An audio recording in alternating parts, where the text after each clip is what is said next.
Думаете, чаму на агародзе расце крапіва? Не таму, што гаспадыня не выпалала, а таму, што адмыслова яе пакінула.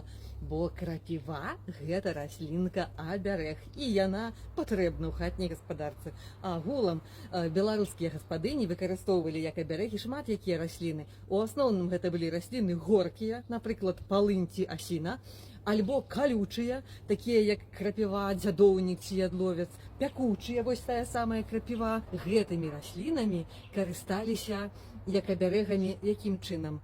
Іх трэба было сарваць, пасушыць і закласці альбо за кут дзвярэй, альбо пакласці на падваконні, альбо дзе-небудзь там пад падушачку, можа дзе-небудзь у сяннік, то бок каб яны бераглі дом. Яшчэ адныя абярэгавыя раслінкі гэта тыя, каторыя на смак такія вострыя, як цыбулька альбо часнык.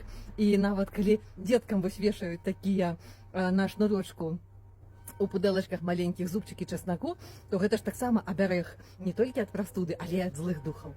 Вось яшчэ адна раслінка, ўжо больш сучасная, дэкаратыўная, которую таксама можна выкарыстоўваць у якасці абярэга, бо яна вельмі калючая, мне ўжо пальцы скалола. Называецца яна варсянка, і яе выкарыстоўвалі, каб часаць поўсць у лямцаванні, валянні, як мы зараз кажам. Так што тыя, хто зараз лямцуе, гаспадынькі, можаце ўзяць сабе на заметку і карыстацца не толькі як абярэгам ад нечысці, которая па коліцы і ўцячэ, але яшчэ як дапамогу у хатніх справах.